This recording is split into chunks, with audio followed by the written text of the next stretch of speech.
Major medical groups are suing the leaders of U.S. health agencies. The legal challenge is over challenges to COVID-19 vaccine guidance and for allegedly undermining overall vaccine confidence. They're suing HHS Secretary RFK Jr. as well as the heads of the FDA and others. In May, Kennedy announced the COVID vaccine would no longer be recommended for pregnant people and healthy children. So here with more on what we're seeing, we have our pediatrician, Dr. John Cox. Doctor, thank you for joining us today. Thank you for having me. Good morning. Of course. So we talked to you way back when about the COVID vaccine. Yeah. And there's been further developments since then. Yes. Does it feel like there's a growing effort to undermine the vaccine confidence? On some levels, yes. I mean, when you get rid of a panel of experts, of people who are doctors and scientists, and just remove all of them en masse and bring them in with people who have been notoriously questioning the safety of vaccines, it doesn't give a lot of confidence to the actual physicians who are out there on the front lines trying to make sure kids are healthy. My biggest thing in my pediatric office, I try to run a no freak out zone. Parents don't want to be scared all the time. They want to have good information. And right now, the information coming is very confusing, and there's a lot of people who are scared. Yeah, it seems like people are starting to move away from their regularly scheduled vaccines. Yeah. Do you think people are relying on medical expert data? Not in my experience, they're not. Because if they would listen to the pediatricians, I mean, the American Academy of Pediatrics been around since 1930 doing their own studying and own education. The issue is a lot of times now is, a lot of people now these days, the younger people, have not seen polio or diphtheria or tetanus. And now we're having the biggest measles outbreak we've ever had in the country. And coincidentally, it's because people aren't vaccinating. So it's a pretty one-to-one correlation there as far as these things help. There are two things that make you sick, right? Bacteria and viruses. Bacterial things, we have antibiotics that can take care of those things. For viruses, there's no medicines to make a virus go away. So the vaccines are then the preventative thing. As a pediatrician, I'd rather have people walk around whole than fall in the hole. Prevention's the key.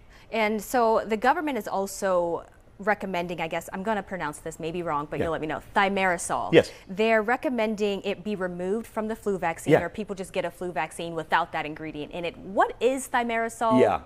Thimerosal has been number one, thimerosal's been removed from most vaccines since 2001. So number one, the thimerosal thing is kind of BS, a little bit. Thimerosal, there's two kinds of mercury used as preservatives. One is organic, that breaks down in your body, that causes no harm, which is the thimerosal, which they've used.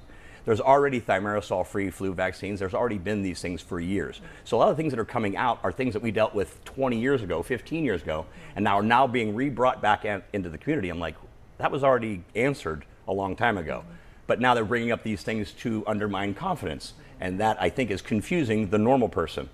So the pediatricians I'm spending a lot more time talking to my parents and educating them on really the truths and the facts of what's going on. Yeah, it's kind of worrisome that already has been discussed. And it is, and I'm hearing these arguments of things, things that were settled 10 to 15, 20 years ago almost, and now they're being brought up as new evidence. And I'm like, no, this has been stuff that's already been discussed and rehashed and fleshed out through science. Now, you also mentioned measles a little bit ago. Does it seem like there's a correlation between declining childhood vaccine coverage and the resurgence of measles cases? Pretty much, man. You plant corn, you get corn. You stop doing measles vaccines, or people do less of measles vaccines, and now all of a sudden we see a big resurgence of measles. There's one direct correlation. You get back to them prevention, and it can go right back to being extinct just like it was in the past. And again, for the kid who gets something and then gets through it and does fine, that's great.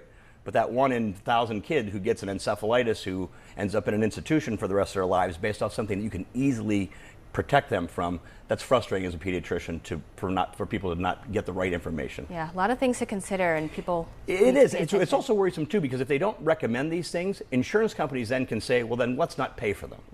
And then they have a right to say, well, the federal government says they're not necessary, so now they may not pay for them, which then opens up another can of worms. So this is a big issue that now as pediatricians we're facing. And I tell my parents all the time, look, you get sick, what's going to happen? You're going to come to me and ask me for a medicine. You're not going to go to your congressman, you're not going to go to anybody else. You're going to come to the doctor, and you're going to get a medicine sometimes based off the pharmaceutical company that's making the vaccine. So these things have been around for a lot of decades and have proven themselves over and over again to be safe. Right. All right. Dr. John Cox, the expert always. Thank you for joining us. Thank you for having me. I appreciate it. All right.